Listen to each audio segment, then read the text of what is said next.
نحمده ونصلي ونسلم على رسوله الكريم اما بعد فاعوذ بالله من الشيطان الرجيم بسم الله الرحمن الرحيم وما ارسلنا في قرية من نبي الا اخذنا اهلها بالبأساء والضراء لعلهم يضرعون ثم بدلنا مكان السيئة الحسنة حتى عفوا وقالوا قد مس آباءنا الضراء والسراء فأخذناهم بغتة وهم لا يشعرون۔ اور ہم نے کسی بستی میں کوئی نبی نہیں بھیجا، اور ہم نے کسی بستی میں کوئی نبی نہ بھیجا مگر ہم نے اس کے رہنے والوں کو سختی اور تکلیف میں پکڑا تاکہ وہ گڑ گڑائیں، پھر ہم نے بدحالی کی جگہ خوشحالی بدل دی یہاں تک کہ وہ بہت بڑھ گئے، اور وہ کہنے لگے بے شک ہمارے باپ دادا کو بھی تکلیف اور راحت پہنچتی رہی ہے، تو ہم نے انہیں اچانک پکڑ لیا اور انہیں اس کا کچھ علم نہ تھا۔ مفسرین فرماتے ہیں کہ اس سے پہلی آیات میں اللہ رب العالمین نے خاص قوموں حضرت نوح، حضرت ہود، حضرت صالح، حضرت لوط، حضرت شعیب علیہم السلام کی قوموں کے تفصیلی حالات اور ان کے کفر اور سرکشی کی وجہ سے ان پر نازل ہونے والے عذاب اور اس کی کیفیات کا اللہ نے ذکر فرمایا۔ اب اس آیت میں اور اس سے اگلی آیت میں تمام امتوں کے اجمالی حالات اور ایک عام اصول یعنی قاعدہ بیان کیا جا رہا ہے کہ جس کے تحت سب قوموں سے برتاؤ کیا جاتا ہے یا برتاؤ ہوتا ہے۔ اس کا خلاصہ یہ ہے کہ جب کبھی کسی علاقے یا شہر میں کوئی نبی مبعوث کیے گئے تو وہ اس جگہ بسنے والوں کو انہوں نے شرک سے بچنے، اللہ کو ایک ماننے، صرف اسی کی عبادت کرنے اور اسی کی بھیجی ہوئی شریعت پر عمل کرنے کی دعوت دیتے، اور اپنی صداقت کے اظہار کے لیے وہ روشن معجزات دکھاتے، اللہ کے عذاب سے ڈراتے، مگر اس کے باوجود جب وہاں کے رہنے والے اللہ عز و جل کے نبی کی دعوت قبول کرنے سے انکار کرتے تھے اور اتنی واضح نشانیاں اور معجزات دیکھنے کے بعد بھی اپنی ہٹ دھرمی سے باز نہ آتے، تو یہاں پر بتایا گیا فوراً اللہ کا عذاب ان پر نازل نہیں ہوتا۔ یہ دیکھیے کیسا کرم ہے اللہ کا۔ پھر فرمایا کہ یہ نافرمان قوم انہیں پھر جھنجھوڑا جاتا، کیسے؟ کہا کہ انہیں طرح طرح کے مصائب و آلام، سختیوں اور تکالیف میں مبتلا کر دیا جاتا تاکہ ان کا دماغ ٹھکانے آئے اور باطل مذہب کو چھوڑ کر حق مذہب کے سایہ رحمت میں آ جائے۔ اگر اس طریقے سے بھی فرمایا کہ یہ کارگر نہ ثابت ہوتا تو پھر اگلا اسٹیپ ان پر یہ ہوتا کہ ان پر انعام و اکرام کے دروازے کھول دیے جاتے، اولاد کی کثرت، مال کی زیادتی، عزت و وقار میں اضافہ، قوت و غلبہ، ہر طرح کی آسائشیں انہیں مہیا کر دی جاتی تاکہ اس طرح وہ اپنے حقیقی محسن کو یعنی اللہ کو پہچان کر اس کی نافرمانی سے باز آ جائے اور اس کی اطاعت و فرما برداری کو اختیار کر لے۔ فرمایا کہ اگر وہ مصائب و آلام کے پہاڑ ٹوٹ پڑنے پر بھی غفلت سے بیدار نہ ہوتے اور نعمتوں کی بہتات کے باوجود بھی ان کے دل اپنے مہربان اور کریم پروردگار کی اطاعت و فرما برداری کی طرف مائل نہ ہوتے، اب جا کر وہ عذاب الہی کے مستحق ٹھہرتے۔ اور یہاں قرآن کہتا ہے یہ سب بیان کرنے کا مقصد کفار قریش اور دیگر جتنے کافر ہیں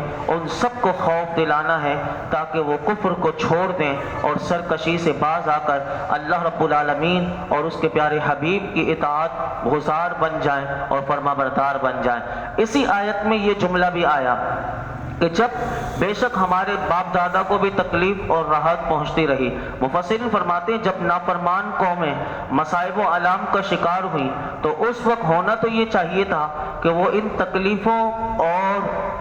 جو مصیبت تھی اس سے وہ عبرت حاصل کرتے اور اپنی اصلاح کی طرف توجہ دیتے، لیکن انہوں نے کیا کیا؟ قرآن کہتا ہے کہ انہوں نے اپنے دل کو یہ کہہ کر منا لیا کہ یہ تباہ کن بارشیں، یہ قحط سالی، یہ زلزلہ، یہ طوفان، یہ تباہی و بربادی اور یہ جو سب کچھ نیست و نابود ہو گیا، یہ ہمارے باپ دادا کو بھی تکلیف اور راحت پہنچتی رہی، اور اس میں وہ اپنے آپ کو یہ کہنے لگے کہ اس میں کوئی اللہ کی نافرمانی نہیں نہیں، ہماری کوئی اخلاقی کمزوری نہیں، ہماری کاروباری بددیانتی کی وجہ سے یہ عذاب نہیں آیا، اور بددیانتی پر اور ظلم و تعدی جو ہم لوگوں پر ظلم کرتے ہیں یہ سب اس کی سزا ہے۔ وہ کہنے لگے نہیں نہیں، بلکہ یہ موسمی تغیرات کا نتیجہ ہے اور زمانے کا یہ دستور ہے کہ جیسے کبھی تکلیف ہوتی ہے کبھی راحت۔ قرآن نے ان کے بارے میں یہ بتایا۔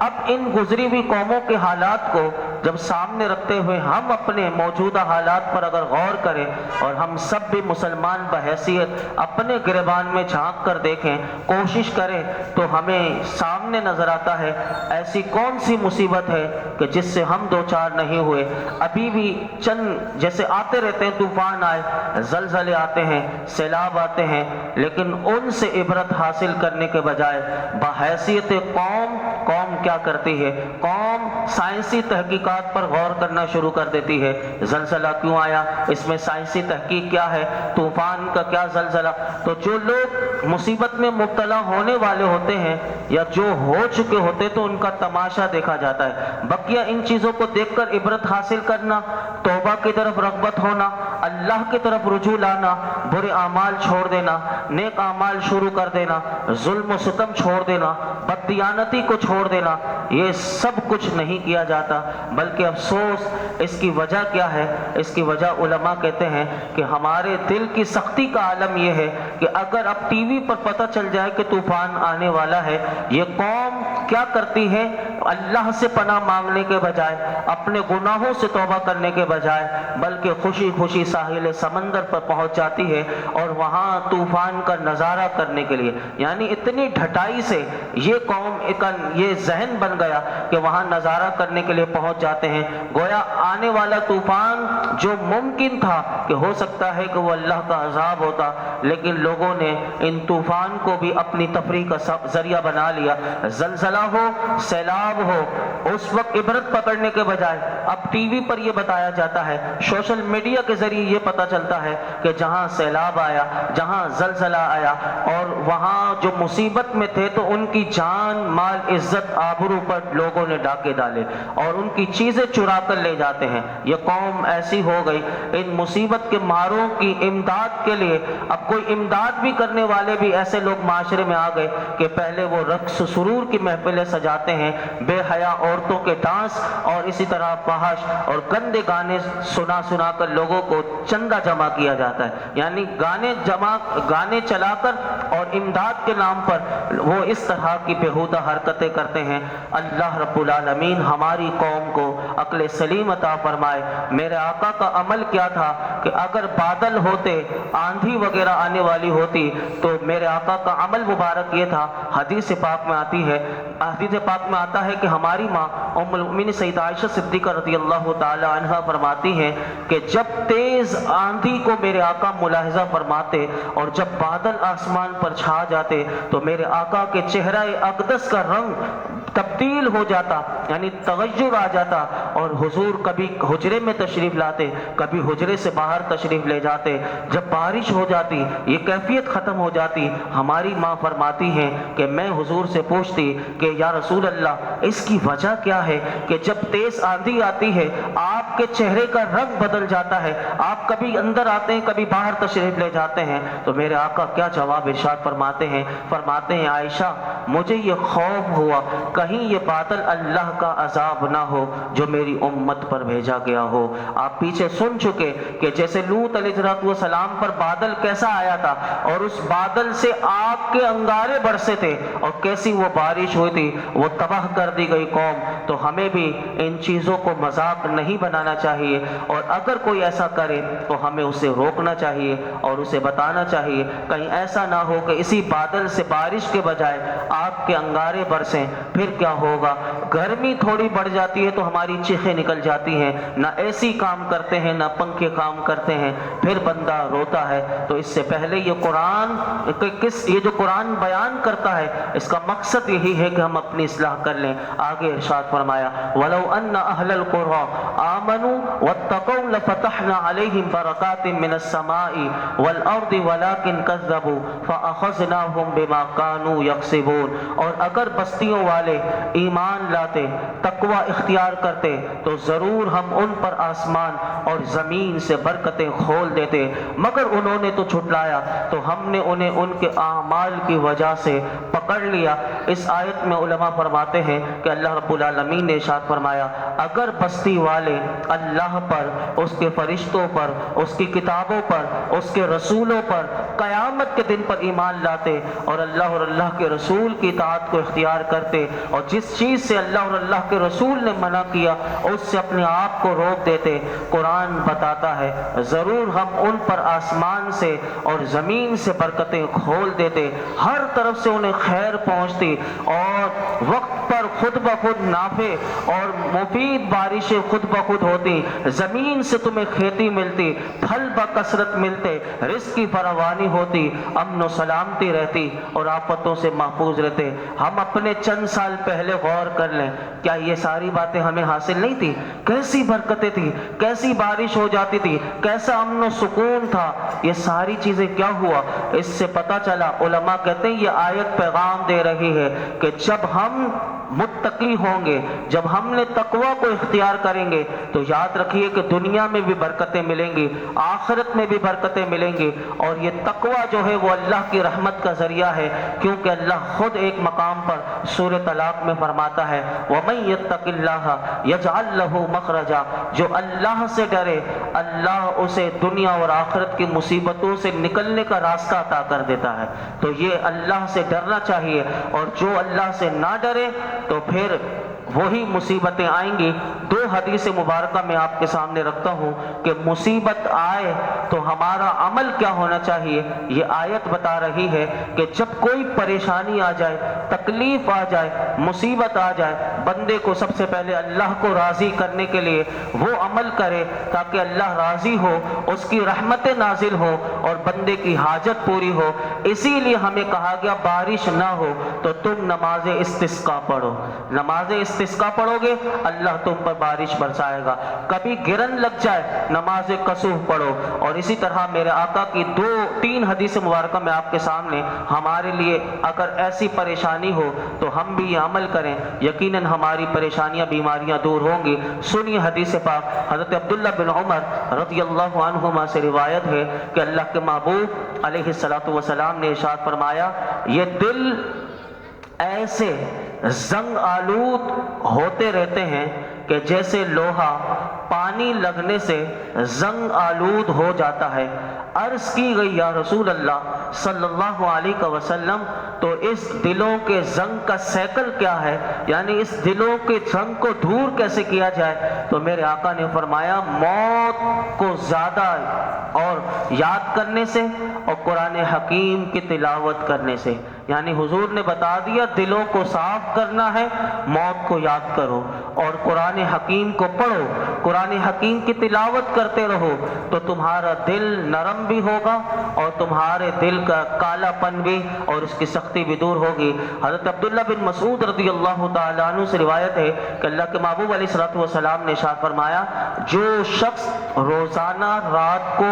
سورہ واقعہ پڑھے وہ ہمیشہ فاقے سے محفوظ رہے گا، یعنی اس کے گھر میں کبھی فاقے نہیں آئیں گے۔ اور یہ حدیث پاک جو ہے اس پر جس نے عمل کیا ہے وہ یقیناً 100% وہ اپنی زندگی میں اس کی برکتیں دیکھتا ہے، کیونکہ میں بھی پڑھتا ہوں، میں نے خود اس کی برکت دیکھی ہے، اور جو پڑھنے والے ہیں تو یقیناً یہ سورہ واقعہ رات کو پڑھیے، آپ کبھی بھی آپ کو فاقے نہیں ہوں گے۔ اور اسی طرح حضرت عطا بن ابی رباح رضی اللہ تعالیٰ عنہ فرماتے ہیں مجھے یہ خبر ملی حضور نے فرمایا کہ جو دن کے شروع میں یعنی صبح ہی فجر کی نماز کے بعد حضور فرماتے ہیں جو سورہ یاسین پڑھ لے اس کی تمام ضرورتیں پوری ہوں گی، یعنی اس کی ساری حاجتیں پوری ہو جائیں گی۔ اب جب وہ پڑھے ہی نہ اور صرف دکان جا کے فجر کی نماز چھوڑ دی اور لوگوں نے یہ بنا لیا کہ وہ دکان کھول کر وہ بس روزی آئے اس لیے سورہ یاسین کی تلاوت کرتے ہیں، بے شک اس سے برکت ہوگی، لیکن ہمیں اس کو سمجھنا چاہیے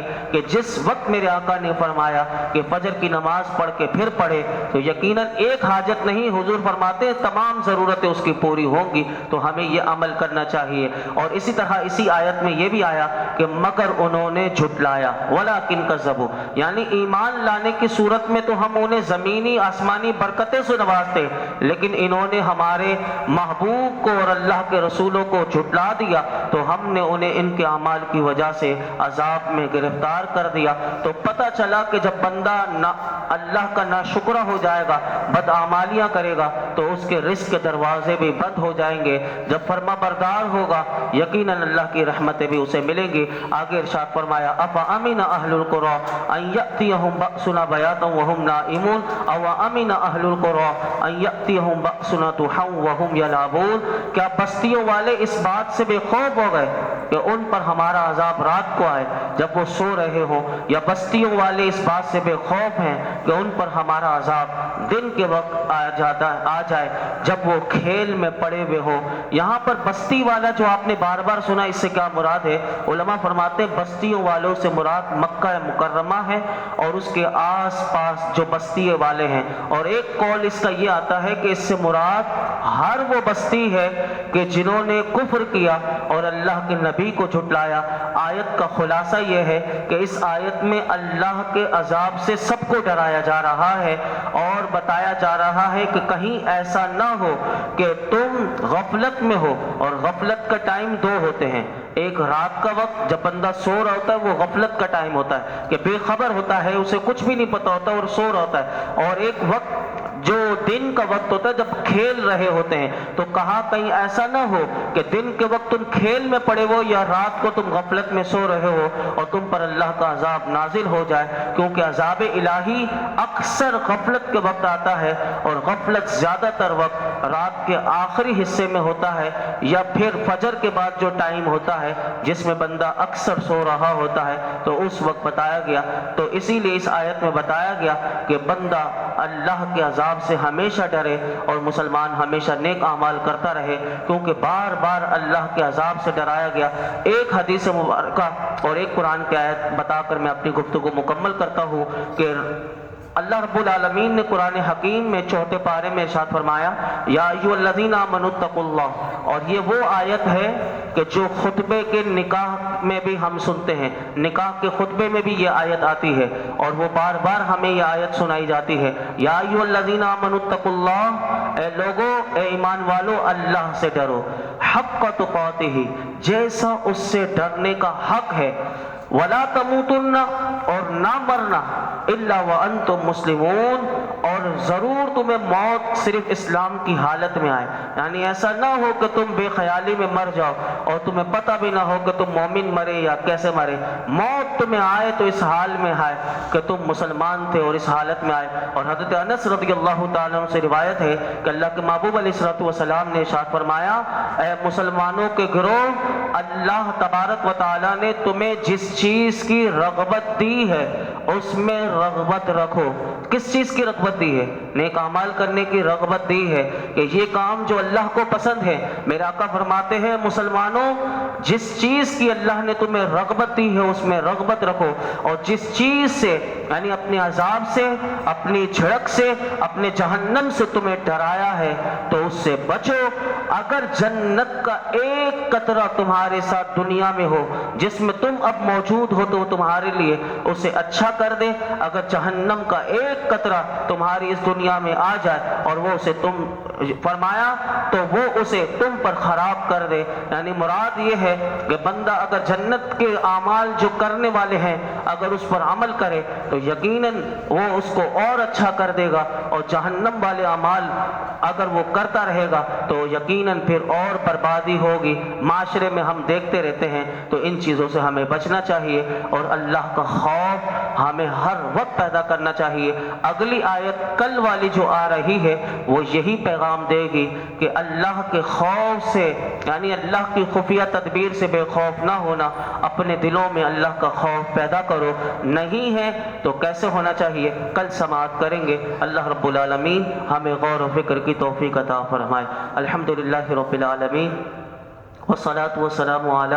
سید الانبیاء والمرسلین وعلى آلہ واصحابہ اجمعین یا رب العالمین یا ارحم الراحمین۔ مولا کریم جو کچھ سنایا اس میں کوئی غلطی کوتاہی ہو معاف فرما، اپنی بارگاہ میں شرف قبولیت عطا فرما، ہمارے نماز عشاء ادا کرنا اپنی بارگاہ میں قبول فرما، درود پاک پڑھنا قبول فرما، قرآن کی رحمتیں عطا فرما، قرآن کا نور عطا فرما، قرآن حکیم کی تلاوت کا ذوق و شوق نصیب کر دے، قرآن کا بہترین قاری بنا دے یا اللہ، تیری رضا کے لیے ہر عمل کرنے والا بنا دے، ہمیں اخلاص کی دولت دے دے، مالک یقین کی دولت دے دے، صبر شکر کی دولت دے دے، اپنے خوف کی دولت دے دے، اے اللہ اپنی محبت کی دولت دے دے، اپنے حبیب کے عشق کی دولت دے دے یا اللہ، یہی دولتیں ہماری زندگی کا بہت بڑا سرمایہ ہے، اور یہی دولت اگر ہمیں مل گئی تو یقیناً میرے مالک ہماری دنیا بھی اچھی ہو جائے گی، ہماری قبر بھی اچھی ہوگی اور آخرت بھی اچھی ہوگی یا اللہ، یہ والی دولتیں ہمیں عطا کر دے، ہمیں دین کی دولت دے دے، اپنے محبوب کے دامن کی دولت دے دے یا اللہ، ہمیں ہر برائی سے بچنے والا بنا دے، ہمیں گناہوں سے نفرت دے دے، ہماری بے حساب مغفرت فرما، ہمارے والدین کی مغفرت فرما، میرے آقا کی تمام امت کی مغفرت فرما یا اللہ، اس درس قرآن میں جتنے حاضرین موجود ہیں ان سب کے اٹھے ہوئے ہاتھوں کی لاج رکھ لے، ان سب کی خالی جھولیوں کو دامنوں کو مرادوں سے بھر دے، وصلی اللہ تعالی علی خیر خلق محمد وعلی آلہ واصحابہ۔